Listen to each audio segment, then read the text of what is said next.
இந்த பதிவில் நீங்கள் காணப்போவது திரு உதயநிதி ஸ்டாலின் ஐயா அவர்களின் ஜாதகத்திற்கான பஞ்சபட்சி கணிப்புகள் பற்றி. திரு உதயநிதி ஸ்டாலின் அவர்களின் பிறந்த தேதி, மாதம், வருடம், நேரம் மற்றும் இடம் இவை அனைத்தும் எனக்கு இணையத்தில் கிடைத்தது. இதை வைத்து அவருடைய ஜாதக கட்டத்தை பஞ்சபட்சி முறையில் உருவாக்கி கணித்த கணிப்புகளின் தொகுப்பே இவை எனலாம். அவர் பிறந்த வருடம் 1977.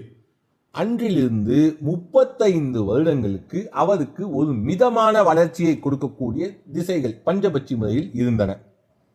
1977 35 வருடங்களை சேர்த்து கொண்டால் வருடம் 2012 என்று வரும்.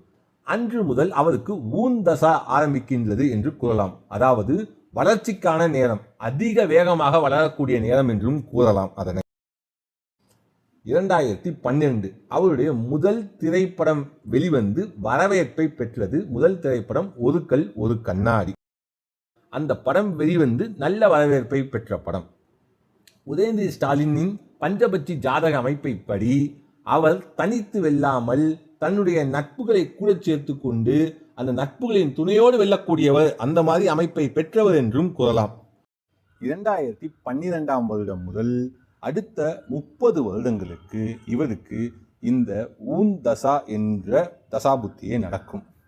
உடனே 30 வருடங்களுக்கு நல்ல காலமா என்று கேட்டீர்கள் என்றால் இல்லை.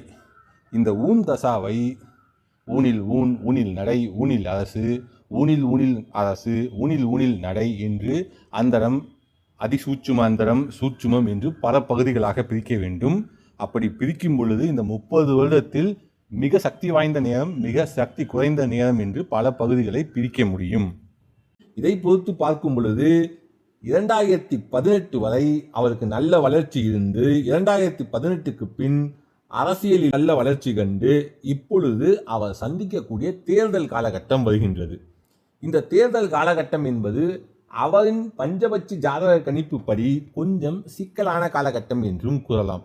அவர் வெற்றி பெற்றாலும் அவர் எதிர்பார்த்த அளவுக்கு அந்த வெற்றி இருக்குமா என்றால் இருக்காது என்றுதான் கூற வேண்டும். அவருக்கு வெற்றி என்பது உறுதி என்று கூறினாலும் அவர் எதிர்பார்த்த அளவுக்கு வெற்றி கிடைக்காது. நட்பின் மூலமாக நல்ல வெற்றி கிடைக்கும். இதன் பின்பு வரக்கூடிய ஒரு 5 வருடங்களும் அவருக்கு கொஞ்சம் சிரமமான காலகட்டம் என்றுதான் கூற வேண்டும். அதன் பின்பு அவருக்கு நல்ல காலம் என்பது கூடி வருகின்றது. ஒரு உயர்ந்த நிலைக்கு செல்லக்கூடிய நல்ல காலம் என்பது கூடி வருகின்றது. அதை சரியாக பயன்படுத்திக் கொள்ள வேண்டும். நன்றி.